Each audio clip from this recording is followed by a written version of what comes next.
Ever wonder what made the English forces so feared during the 100 Years' War? Have you imagined the terror of seeing thousands of arrows blotting out the sun? Number 10. The English longbow. The English longbow stands as one of the most devastating weapons of the medieval period, fundamentally changing the nature of warfare across Europe. Standing taller than many of the men who wielded it, typically reaching heights of 6 feet, this seemingly simple wooden bow required immense strength to draw fully. English and Welsh archers trained from childhood to develop the necessary muscle power, with skeletal remains from the period showing distinct physical deformations from the constant strain of drawing these powerful weapons. At the Battle of Crécy in 1346, English longbowmen unleashed a literal storm of arrows upon French knights, with each archer capable of firing up to 12 arrows per minute.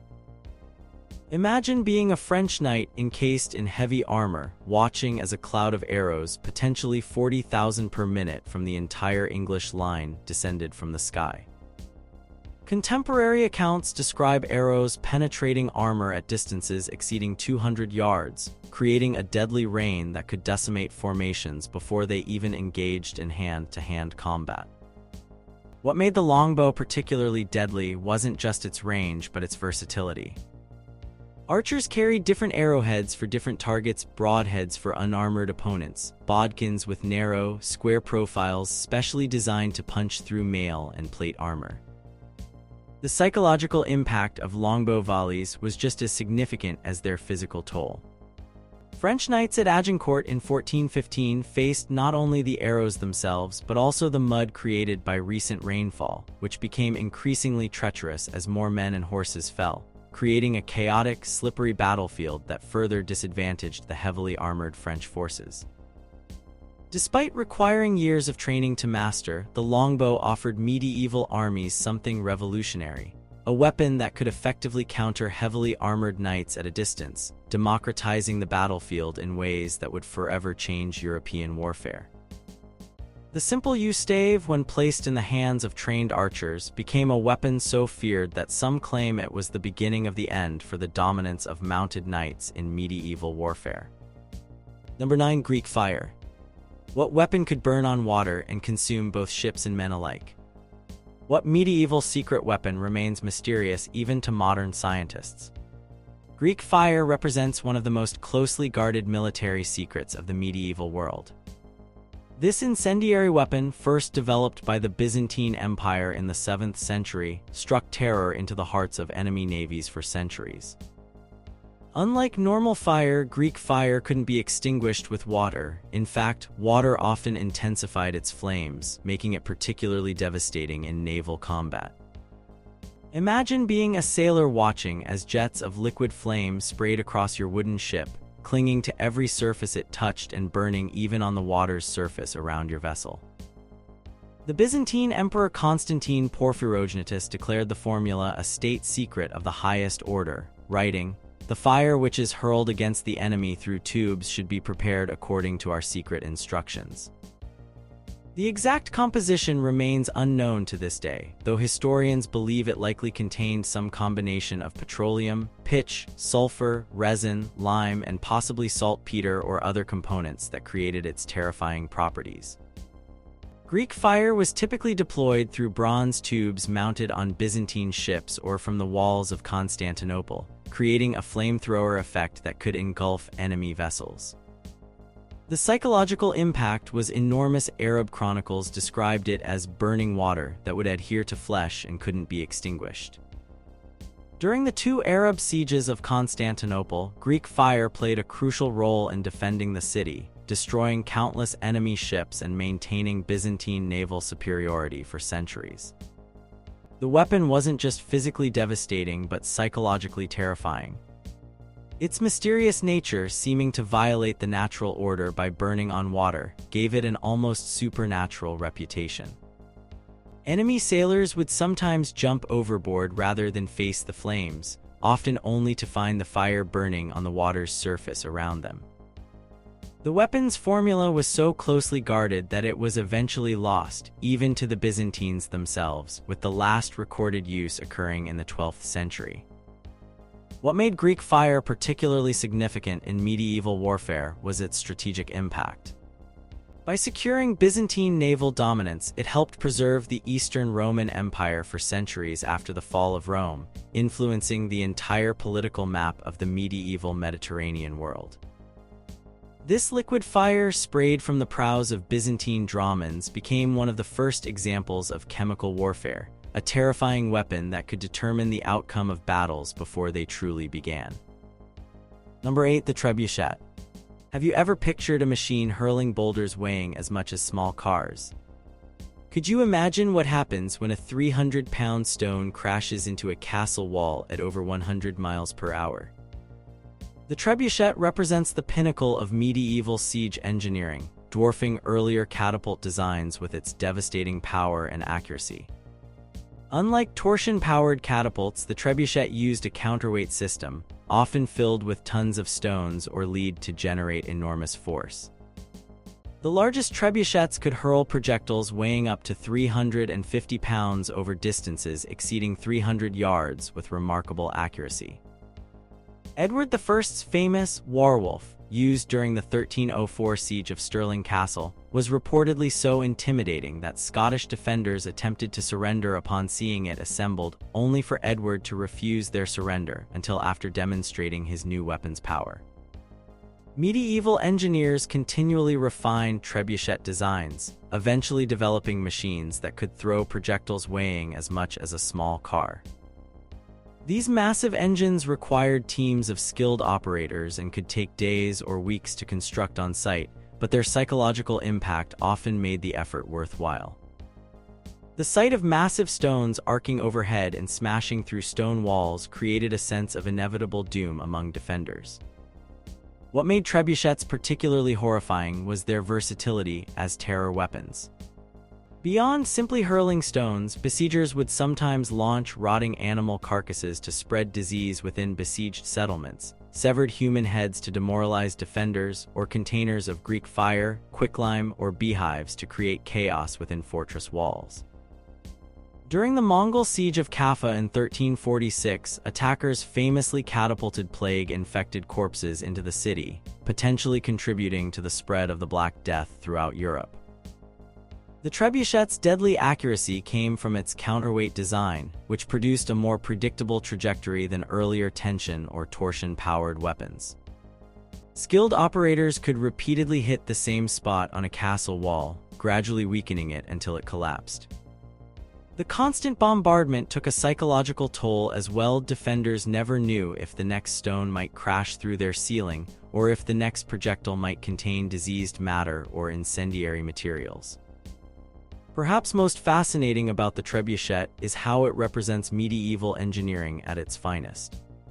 Without modern physics equations, medieval builders created these perfectly balanced machines through practical experience and observation, achieving remarkable consistency and power that wouldn't be surpassed until the development of gunpowder weapons.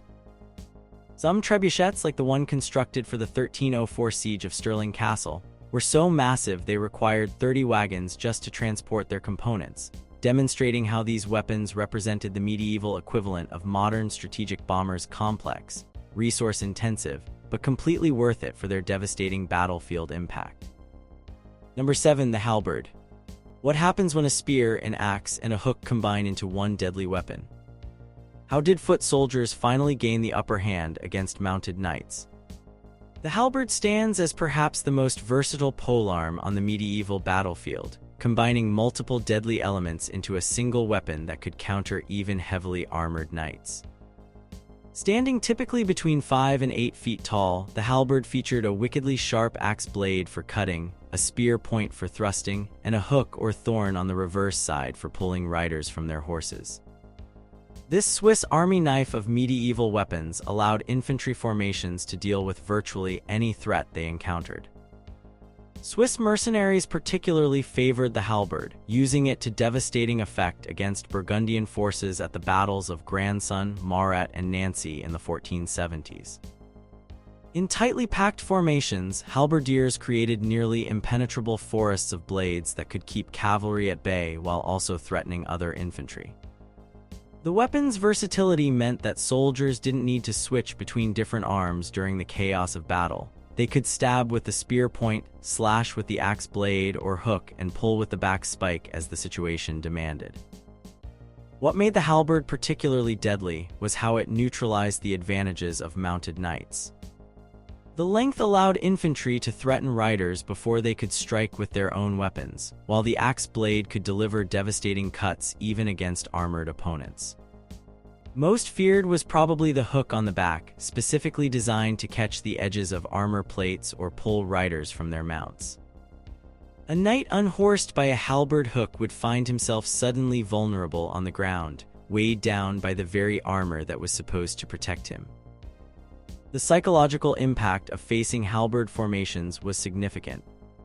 Knights, long accustomed to dominating battlefields through the combination of horsepower, height advantage, and superior armor, suddenly found themselves vulnerable to well-trained commoners wielding these versatile polearms. Contemporary accounts describe the terror of cavalry charges breaking against disciplined halberd formations, with riders pulled from their mounts and dispatched on the ground. Perhaps most significantly, the halberd represented a democratization of medieval warfare. Unlike expensive swords or the lifetime of training required for knighthood, the halberd was relatively inexpensive to produce and required less training to use effectively in formation. This allowed cities and towns to field effective militia forces that could stand against noble knights, shifting the balance of military power and contributing to broader social changes across medieval Europe. The weapon's effectiveness was so pronounced that many nobles eventually adopted halberds for their own guard forces, recognizing that this commoner's weapon had fundamentally changed the dynamics of medieval combat. Number 6. The crossbow. What weapon was so feared it was banned by the Pope? How did a simple mechanical innovation threaten the entire social order of medieval Europe? The crossbow revolutionized medieval warfare by allowing relatively untrained soldiers to penetrate the armor of knights who had spent their entire lives training for combat. Unlike traditional bows, which required years of practice to master, crossbows could be effectively operated after minimal training. The weapon's mechanical design, featuring a horizontal bow mounted on a stock with a trigger mechanism, allowed users to lock the drawn string in place, take careful aim, and release a bolt with devastating accuracy and penetrating power. The Second Lateran Council of 1139 actually banned the crossbow's use against Christians, though permitting it against non-Christians, with Pope Innocent II declaring it deadly and odious to God.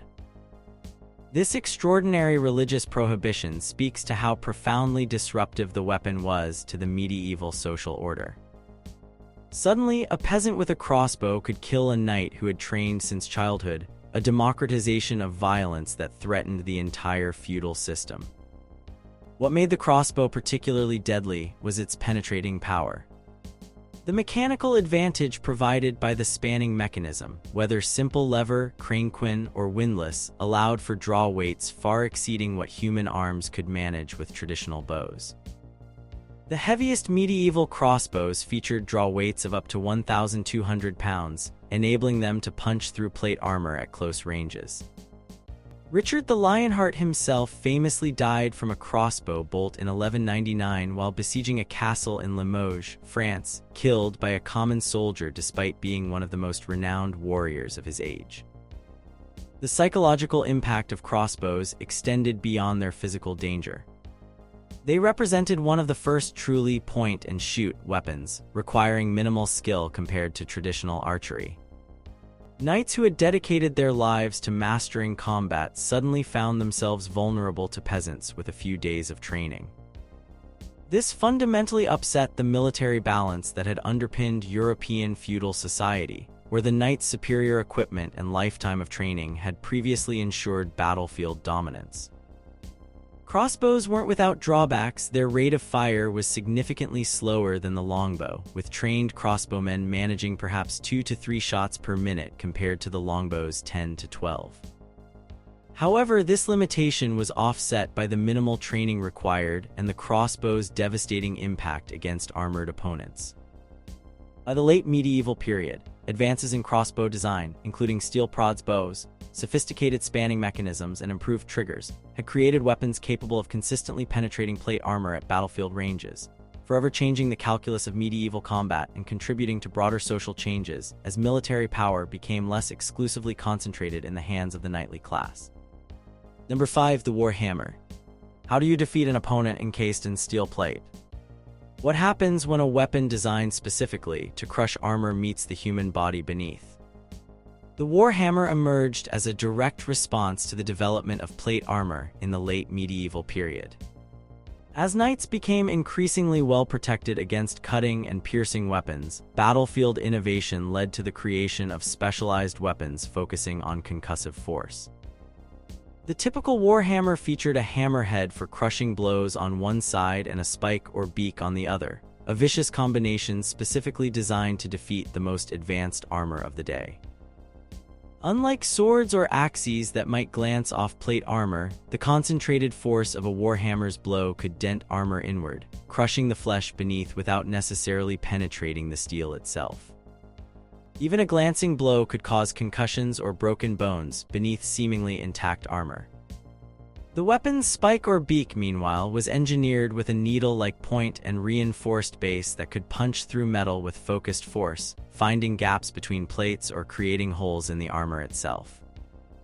What made the warhammer particularly horrifying was the nature of the wounds it inflicted. While a sword might create a clean cut or a spear a penetrating wound, the warhammer caused catastrophic blunt trauma. Medical treatises from the period describe the gruesome injuries: shattered bones, internal bleeding, and armor plates driven into the flesh. Even when victims survived the immediate attack, the crushing nature of their wounds often led to lingering deaths from internal injuries, a stark contrast to the quicker deaths often delivered by cutting weapons. The psychological impact of warhammers extended beyond their physical threat. Knights, having invested fortunes in the finest armor available, suddenly found those expensive defenses potentially worse than useless against these specialized weapons. A knight knocked unconscious by a hammer blow might survive the initial impact only to be finished off once helpless, while the terrifying sight of hammers punching through supposedly impenetrable plate created a new kind of battlefield fear. The weapon's effectiveness led to its adoption by mounted knights themselves, with many carrying warhammers as secondary weapons specifically for encounters with other armored opponents. The famed English knight Sir John Talbot, Earl of Shrewsbury, was recorded as meeting his end in 1453 at the Battle of Castellan when his leg was shattered by a warhammer blow, leaving him immobilized on the battlefield, a testament to how even the most experienced warriors could be undone by this deceptively simple weapon. The warhammer represents medieval arms development at its most pragmatically brutal, a straightforward solution to the problem of increasingly effective armor, creating a horrifying new class of battlefield injuries in the process. Number 4. The arbalest. Want to know what could punch through plate armor from 200 yards away? Ever wondered about the medieval equivalent of a sniper rifle?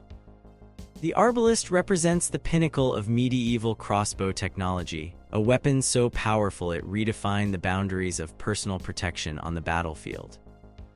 Unlike standard crossbows, the arbalest featured a steel bow or prod, rather than one made from wood or horn, dramatically increasing its draw weight and penetrating power.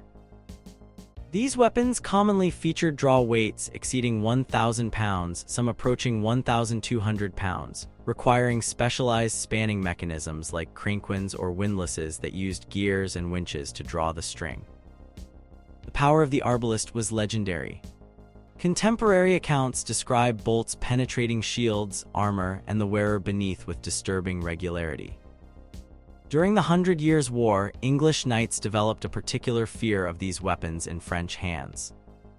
At ranges under 100 yards, even the finest plate armor offered limited protection against a direct hit from an arbalest bolt.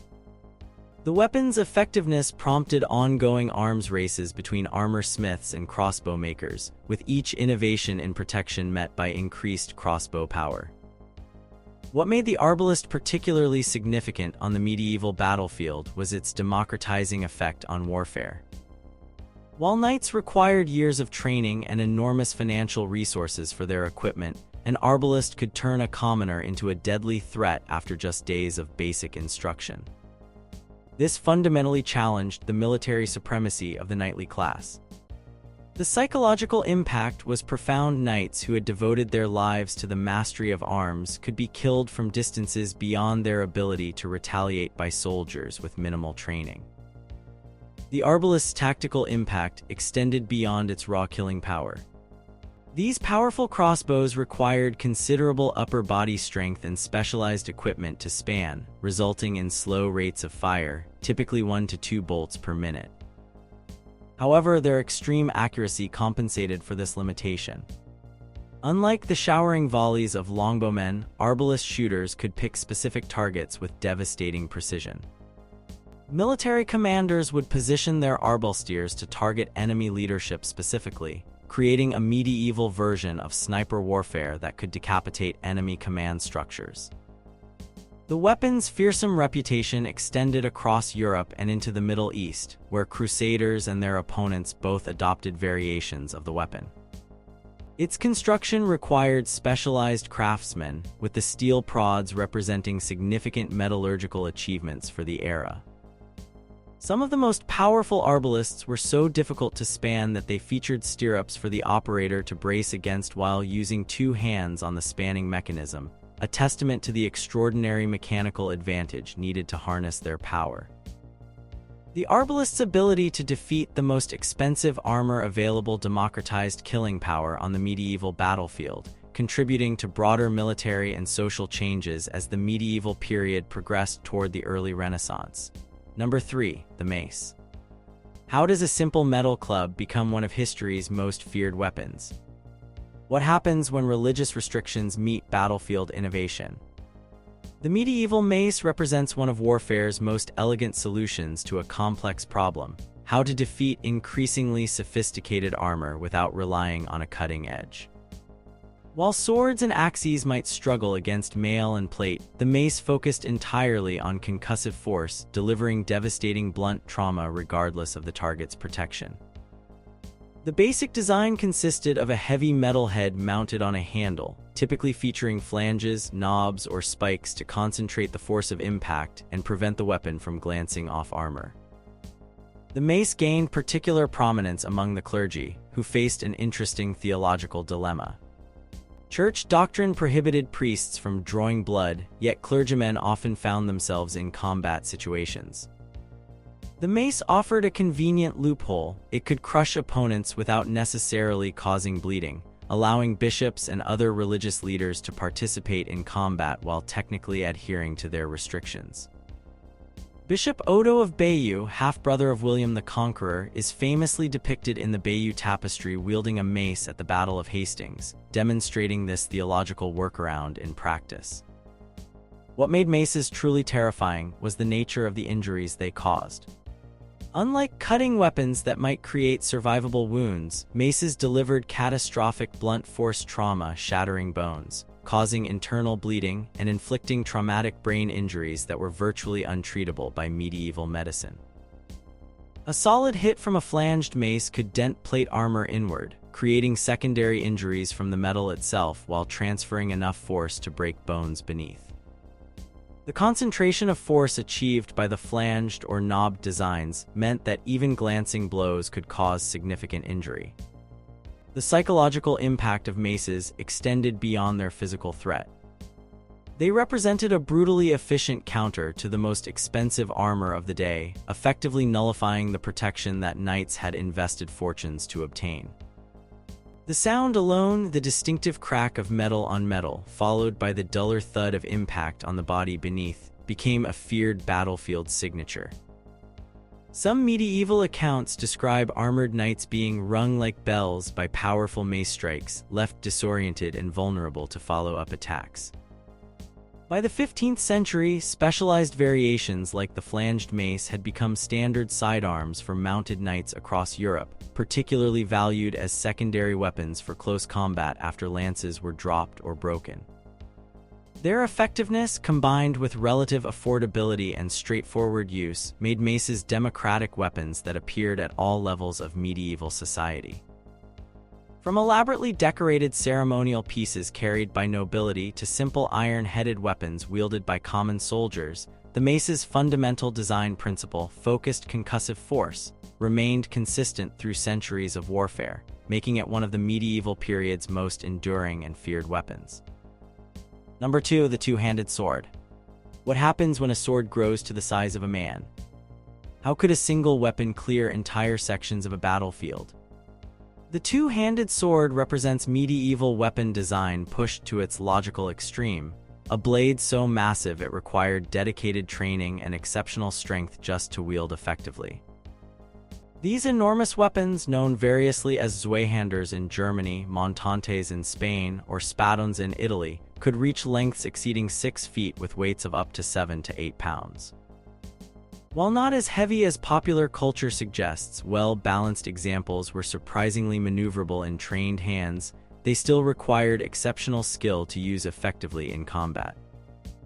What made these weapons particularly devastating was their battlefield role as formation breakers.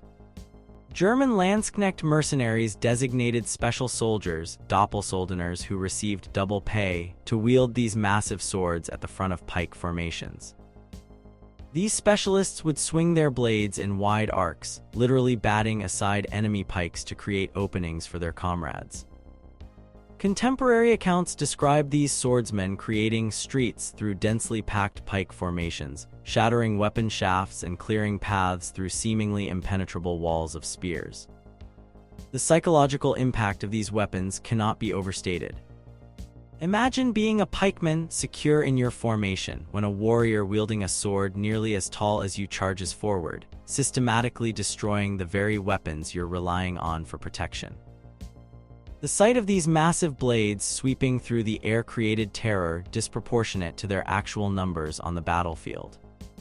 Some two-handed swordsmen enhanced this psychological effect by adopting distinctive appearance. The famous Landsknecht Doppelsoldners wore colorful, slashed clothing that made them instantly recognizable threats. What many don't realize is how sophisticated the fighting techniques for these weapons became. Surviving fighting manuals from masters like Joachim Meyer describe complex systems of guards, strikes, and defensive techniques specifically for the two-handed sword. Far from being unwieldy clubs, these weapons could be used with surprising speed and precision in trained hands.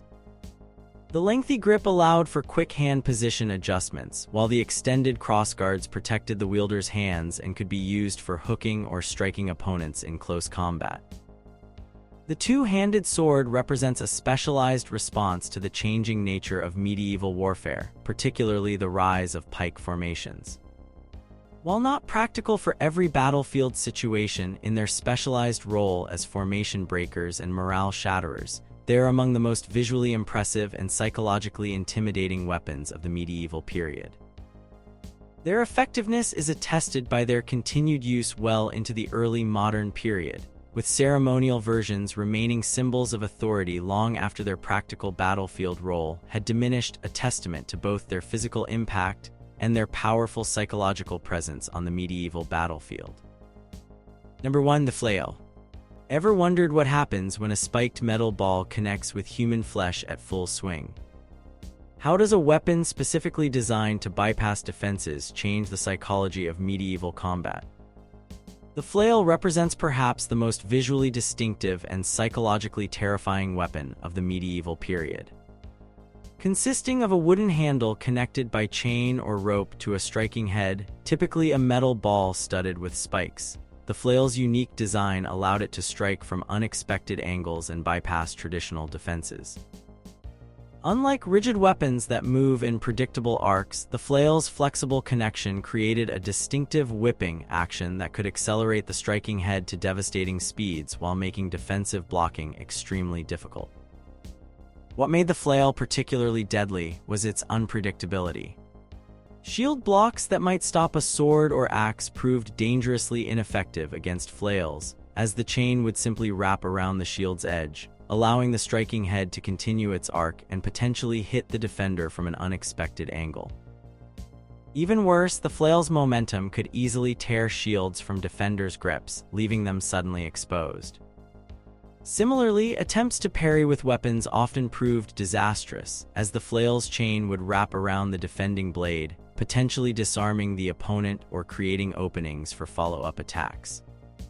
The injuries inflicted by flails were particularly horrific. The concentrated force of the metal striking head, combined with the multiple points of impact from the spikes, created wounds unlike those of any other medieval weapon. A single blow could simultaneously pierce armor, fracture bones, and cause traumatic brain injuries. The spinning, flexible nature of the weapon meant that even glancing hits could tear flesh or catch on armor joints, turning near misses into grievous wounds. Medical treatises from the period describe the distinctive pattern injuries from flail strikes, multiple puncture wounds arranged in clusters, often accompanied by massive underlying trauma from the impact itself. The psychological impact of flails extended far beyond their physical threat. The sight and sound of these weapons in combat, the whistling whirl of the chain followed by the sickening crunch of impact, created instinctive fear responses. The weapon's unpredictable nature made combatants feel defenseless in ways that even the most lethal straight-line weapons didn't achieve. Contemporary accounts describe the terror induced by flail-wielding opponents, with some suggesting soldiers would break formation rather than face these weapons directly, a testament to their profound psychological effect. While debate exists among historians about how widely flails were used on medieval battlefields, with some suggesting they were more specialized than common, their effectiveness when deployed is well documented. The weapon's particular advantage against shields and traditional defensive techniques made it especially valuable against well-armored opponents. The flail represents medieval weapon design at its most psychologically calculated, not merely a tool for killing, but a weapon specifically engineered to bypass defenses and create terror. When wielded by skilled hands, this seemingly crude weapon becomes a devastatingly effective tool of both physical and psychological warfare, earning its place as one of the deadliest innovations of medieval combat. Have you ever wondered why we remain so fascinated by these implements of destruction centuries after they disappeared from the battlefield?